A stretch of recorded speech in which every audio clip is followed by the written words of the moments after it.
Hi friends, welcome to our channel. இன்னைக்கு நம்ம பார்க்க போற ரெசிபி வந்து ஒரு ஸ்வீட் ரெசிபி தான். கம்மியான இன்கிரிடியன்ட்ஸ் வச்சு ரொம்ப டேஸ்டான பால் ஹல்வா தான் இன்னைக்கு நம்ம பார்க்க போறது. ஈஸியாவும் ப்ரிப்பேர் பண்ணலாம். அதே நேரத்தில் டேஸ்டும் சூப்பரா இருக்கும். இதான கொஞ்சம் ப்ரிப்பேர் பண்றதுக்கு வந்து டைம் வந்து ஒரு half an hour ஆகும். ரொம்ப ஆனா டேஸ்ட் அவ்வளோ சூப்பரா இருக்கும். அதுவும் இப்ப பசங்கலாம் வீட்ல இருக்கும்போது இத நம்ம தாராளமா ட்ரை பண்ணலாம். இது எப்படி பண்ணலாம்ன்றதை பார்க்கலாம்.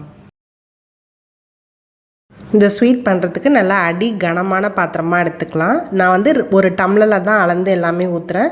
2 டம்ளர் போல் பால் எடுத்துக்கிறேன். நல்லா திக்கான பாலாக எடுத்துக்கிட்டால் டேஸ்ட்டு கொஞ்சம் நல்லாயிருக்கும். 2 டம்ளர் பால் எடுத்தோன்னா 1 டம்ளர் வந்து சுகர் சேர்க்குறேன்.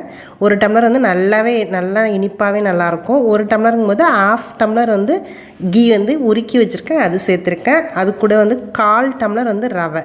இதுதான் கணக்கு. 2 1 1/2 1/4 இதுதான். இது எல்லாத்தையும் நல்லா மிக்ஸ் பண்ணிக்கலாம். இது வந்து நான் அடுப்பு வந்து இப்போ ஆன் பண்ணிட்டேன். ஆன் பண்ணி வச்சு நல்லா மிக்ஸ் பண்ணி இது பண்ணிக்கிட்டே இருக்கணும். கரண்டி மட்டும் கொஞ்சம் கைவிடாமல் கிளறணும். கிளறும் போதே இது நல்லா கெட்டியாகிட்டே வரும். கைவிடாமல் நல்லா ஓரத்தெலாம் எடுத்து விட்டு நல்லா கிளறிகிட்டே இருக்கணும்.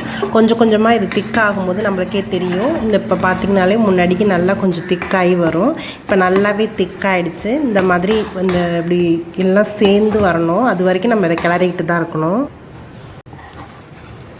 இதுதான் பக்குவம். இப்படி திரட்டும் போது நல்லா அப்படி திரண்டு வரணும், நல்லா உருண்டு திரண்டு வரணும். அது வரைக்கும் இதை நம்ம கிளறிக்கிட்டு இருக்கணும்.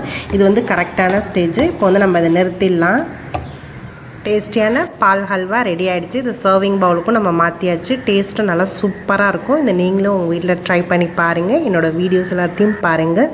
மறக்காமல் எங்கள் சேனலை சப்ஸ்கிரைப் பண்ணுங்கள். தேங்க்யூ ஃபார் வாட்சிங்.